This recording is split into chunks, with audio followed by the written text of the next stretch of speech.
Ijazah Joko Widodo masih menjadi sorotan. Meski Bareskrim Polri telah menguji keaslian ijazah Joko Widodo, namun fakta baru tentang ijazah Joko Widodo mencuat. Politikus senior PDI Perjuangan Bambang Suryadi alias Betor Suryadi menyebut Andi Wijayanto, mantan gubernur Lemhanas sekaligus elit PDI Perjuangan, pernah melihat langsung dokumen ijazah Jokowi yang kini diragukan keasliannya. Menurut Betor, Andi melihat dokumen tersebut saat proses pencalonan Joko Widodo di Pilpres 2014 lalu. Ia mengklaim dokumen itu diduga dicetak di Jalan Pramuka, Jakarta pada tahun 2012. Cetakan ulang itu dilakukan saat Jokowi hendak mencalonkan diri sebagai gubernur Jakarta. Ibu baca semua, itu ada pertemuan yang membahas kekurangan dokumen Jokowi untuk dibawa ke KPU. Oke. Sehingga dicarilah jalannya, ketemulah sama Dhani Iskandar dan kawan-kawan itu. Maka disitulah dirancang, didesain bagaimana semua ijazah itu dibuat. Di sisi lain, pengacara Joko Widodo, Rifai Kusumanegara menyatakan tidak ada alasan Jokowi memalsukan ijazahnya. Sebab syarat untuk menjadi presiden cukup dengan ijazah SMA saja. Cermati adalah, menurut kami tidak ada motif bagi Pak Jokowi untuk memasukkan ijazah S1-nya. Karena pada prinsipnya menjadi kepala daerah maupun presiden cukup dengan ijazah SMA. Jadi untuk apa ya memasuk ijazah S1 ya? Apalagi kenyataannya kita dengar sendiri dari UGM yang maupun banyak saksi yang sudah dengar keterangannya termasuk hasil puslapor bahwa ijazah itu asli. Jadi kami melihat ini hanya sekedar informasi yang berkembang dan tidak bisa dipertanggungjawabkan. Pengacara Jokowi menyebut tudingan ini merugikan Joko Widodo dan mereka yang menuding dianggap hanya ingin pansos dengan menyudutkan Joko Widodo. Tim Liputan iNews melaporkan. Dugaan ijazah Jokowi dicetak ulang tahun 2012 untuk mencalonkan diri sebagai gubernur Jakarta masih menjadi polemik di tengah masyarakat. Lalu bagaimana tanggapan pakar digital forensik dan pihak Jokowi menanggapi dugaan ini? Untuk membahasnya kami sudah tersambung dengan Rismon Sianipar, pakar digital forensik dan kuasa hukum Joko Widodo, Rifai Kusumanegara. Selamat malam Bang Rismon. Bang Rifai, apa kabar? Selamat malam Mas Davi, selamat malam Pak Elsa. Baik. Saya ke Bang Rismon terlebih dahulu. Bang Rismon, yang menarik dari apa yang dikatakan Bang Betor adalah nama politisi senior Andi Wijayanto ini disebut-sebut. Nah, bagaimana Anda melihat ini? Apakah jangan-jangan juga Anda sudah bertemu dengan Bang Andi Wijayanto dan menceritakan perkara ini? Ya, memang saya sudah bertemu ya di Semarang dengan Pak Andi Wijayanto, ya berkesempatan untuk bertemu dan kita tanyakan apakah mengenal tim Jakarta dan tim Solo yang disebut oleh Bang Betor Suryadi. Beliau mengatakan yang mengenal baik David ya, Anggit dan Widodo.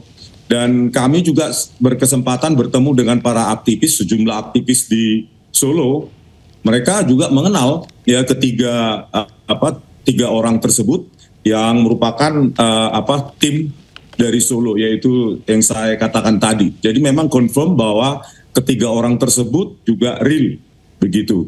Dan aktivis Solo juga mengetahui juga ya tentang Dhani Iskandar kalau nggak salah alias Denis. Jadi memang ya real. Inilah makanya kebenaran itu akan mencapai konvergensi, ya konvergensi di mana diawali dengan lembar pengesahan skripsi itu yang sangat modern dan satu-satunya di dunia, bahkan di Amerika pun belum ada lembar pengesahan skripsi sangat advance seperti itu di tahun 1985. Dan hari ini saya juga mengunjungi UGM ya untuk bertanya langsung khususnya di perpustakaan Fakultas Kehutanan UGM ya untuk membandingkan bagaimana skripsi tahun 1985 ketika Pak Joko Widodo katanya lulus tahun 1985. Dan herannya semua skripsi tahun 1985 itu sudah disita atau diamankan oleh pihak UGM. Padahal itu hak publik untuk melihat. Semua ijazah, ya, Bang? Semua skripsi tahun 1985 di tahun kelulusan katanya Pak Jokowi lulus, itu harusnya kan bisa diakses oleh publik, tetapi di perpustakaan Fakultas Kehutanan UGM itu semua skripsi tidak ada. Dan di ETD UGM, Electronic and Thesis Dissertation UGM juga tidak ada, hanya punya Pak Jokowi. Begitu, Bang. Apa yang dikatakan pihak UGM? Anda sempat bertanya nggak, mengapa skripsi tahun itu tidak ada semua? Petugas perpustakaan Fakultas Kehutanan UGM hanya mengatakan silakan tanya ke bagian Humas UGM.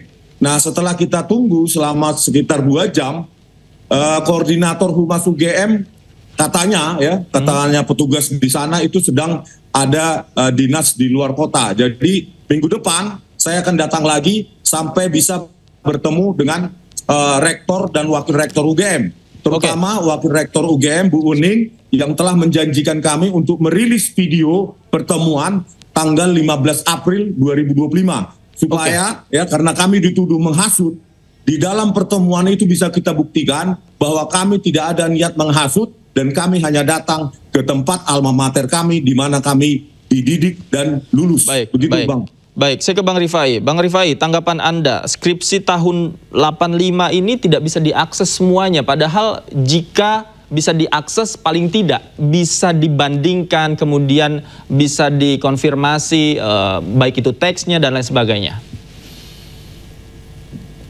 Ya, pertama sebenarnya kan keterangan ini lebih tepat dikonfirmasi kepada pihak UGM ya.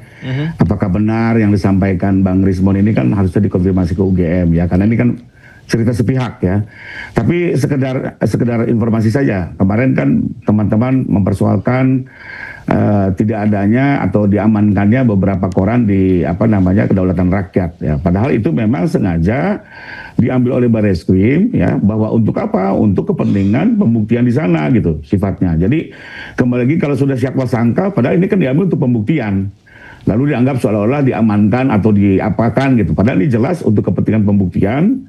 Manakala nanti ada pihak-pihak eksternal ingin menguji apa yang terjadi di Bareskrim, maka semua evidence sudah di tangan penyidik. Jadi saya juga tidak tahu pasti apa yang terjadi terhadap skripsi ya, bukan ijazah, beberapa contoh skripsi.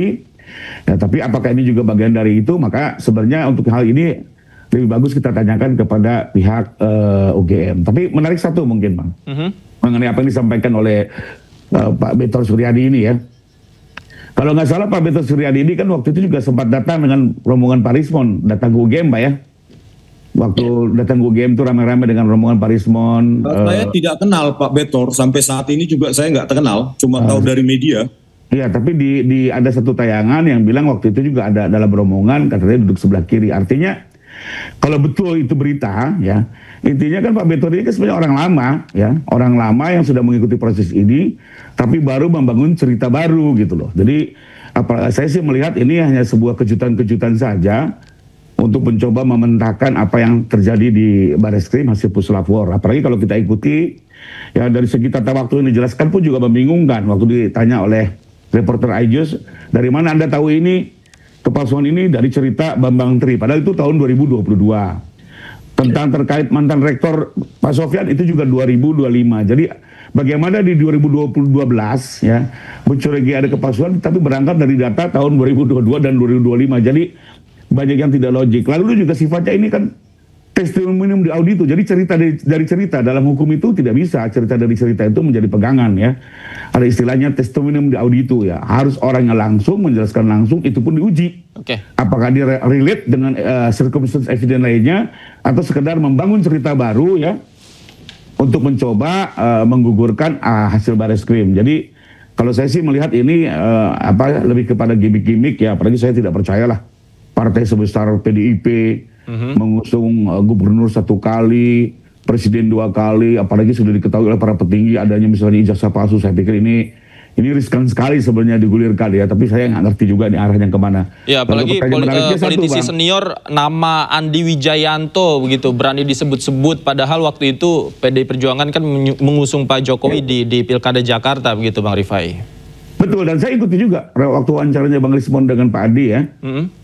Pak Andi itu hanya menjelaskan beliau tim ses, beliau bertanggung jawab terhadap administrasi, beliau mengenal nama-nama, tapi beliau sendiri juga tidak bilang bahwa ada kerjasama untuk memasukkan dan segala macamnya. Jadi saya pikir ini berita sepenggal-sepenggal yang apa namanya masih harus diuji gitu ya. Terus yang menarik satu lagi, kalaupun diikuti cerita itu pertanyaannya Pak Jokowi 2 kali ikut Pilkada Solo, lalu pakai ijazah UGM yang mana kan gitu. Jadi menurut saya ini masih jauh lah, artinya bahwa mau dicoba ini di challenge untuk menggoyang hasil puslapor, saya menghormati, tapi kita tetap harus konsen dengan fakta-fakta yang sudah teruji. Mungkin itu komentar sementara. Bang Rismon, silakan ditanggapi. Berani gak untuk di-challenge argumentasinya, kemudian apa kata-kata Betor ini jika memang harus diuji kan artinya harus ada bukti-bukti yang memang untuk membuktikan pernyataannya begitu? Ya, pihak kami ya, karena kita harus berbasis sains dan materi, coba Bareskrim maupun Polda Metro Jaya itu jangan cherry picky ya, jangan memilih-milih saksi yang berkenaan dengan kesaksian Pak Jokowi, dipanggil, diperiksa. Nah ini yang kontra juga harusnya dipanggil dan diambil keterangannya, seperti Pak Betor Suryadi, Denny Iskandar, David, Anggit, dan Widodo. Kenapa tidak begitu? Lalu kita tuntaskan dengan bagaimana uji kertas tersebut di 2 tempat berbeda selain di Bareskrim. Begitu loh, di di Puspom TNI AD ataupun seperti yang saya bilang itu laboratorium yang lebih advance itu ada di BRIN yang tingkat kepakarannya jauh lebih tinggi begitu. Jadi semua ini sebenarnya bisa diselesaikan dengan gampang, tetapi jangan cherry picky ya. Cherry picky dalam memanggil saksi, panggil juga semua, ambil keterangannya di pasar pramuka mana siapa yang membuat. Begitu loh. Karena apa? Karena kalau kita cari pikir maka kebenarannya itu jadi memihak. Maka tidak menjadi kebenaran hakiki. Apalagi ya sampai saat ini tidak bisa dibuktikan dari pengacara Jokowi maupun pihak Pak Jokowi belum ada lembar pengesahan skripsi se-advance, semodern lembar pengesahan Pak Joko Widodo. Di Amerika pun tidak ada itu. Itu tidak masuk akal lembar pengesahan seperti itu, yaitu merupakan lembar pengesahan hasil reproduksi dengan teknologi yang jauh lebih advance. Begitu Bang. Baik, Bang Rifai silakan ditanggapi. Ini lembar pengesahannya nih sangat canggih begitu. Ya kalau itu kan sebenarnya sudah terjawab ya, kalau memang Bang Rismon mengikuti. Pembuatan lembar pengesahan itu sama-sama dipercetakan perdana bersama dengan sampulnya gitu ya. Jadi kalau kembali lagi kalau itu kan sudah diterangkan dan itu identik loh semua skripsi pada tahun itu ya yang sama-sama perdana, coba yuk bandingkan. Di lembar pengesahannya sama, memang menggunakan percetakan semua karena memang ingin didesain lebih baik ya. Itu yang kita dapatkan keterangan saat itu. Jadi kembali lagi harus dibedakan. Kalau hasil ketikan kan jelas ketikan Pak Jokowi di pengantar daftar isi itu betul-betul ketikan mesin tik yang zaman dulu. Tapi untuk cover dan lembar pengesahan memang menggunakan percetakan perdana saat itu. Jadi ya, dan ini semua sudah diuji oleh lapor ya, sudah diuji keraguan-keraguan ini ya, sudah terjawab ya, bahkan sudah mengcompare, termasuk juga sudah dibandingkan antara skripsi itu kan kemarin juga menjadi 2 objek ya, selain ijazah juga skripsi, jadi seharusnya sudah terjawab.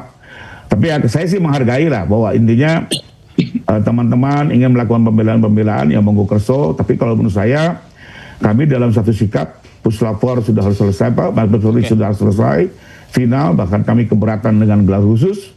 Nah ada forum lain di Polda, kalau memang ada istilahnya saksi-saksi yang bisa mematahkan itu silakan ajukan di Polda nanti dalam tahap penyidikan.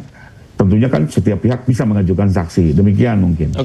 Oke, Bang Rismon, Anda kan sudah berkali-kali begitu menelusuri, termasuk rumah Pak Kosmujo, kemudian Anda juga ke UGM. Apakah Anda juga mencoba menelusuri bagaimana mungkin desa tempat Pak Jokowi KKN begitu untuk menemukan fakta-fakta lain? Iya, fakta yang kami temukan ya setelah Pak Dirtipidum mengumumkan bahwa lokasi KKN Pak Joko Widodo adalah Kecamatan Wonosegoro, Kabupaten Boyolali pada tahun 1983. Setelah itu kami datangi ya Kepala Desa Ketoyan mengaku bahwa ada seseorang berkacamata diantarkan naik Vespa begitu dan diasumsikan itu Pak Joko Widodo. Dan Bu Kepala Desa mengatakan hal itu terjadi tahun 1983. Jadi bersesuaian dengan tahun di mana Pak Dirtipidum mengumumkan tahun KKN Pak Jokowi. Tetapi hal itu dibantah sendiri oleh Pak Jokowi. Pak Jokowi membantah bahwa KKN tahun KKN beliau adalah awal dari tahun 1985. Hal ini kan sama, konsisten dengan kejanggalan, ya, penyangkalan dari Pak Kasmujo yang dikoreksi Pak Jokowi dari pembimbing skripsi yang di video tahun 2017 menjadi pembimbing akademik, dan keduanya dibantah. Dan itu live di video saya. Bayangkan, jadi banyak sekali serpian-serpian kebenaran yang harusnya dicari oleh Bareskrim. Makanya saya bilang jangan cherry picking. Jangan memilih-milih. Kalau yang berkesesuaian dengan keterangan Pak Jokowi dipanggil, diambil keterangannya, tetapi yang kontra justru dibiarkan begitu saja. Ini kan kebenaran menjadi berpihak, begitu Bang.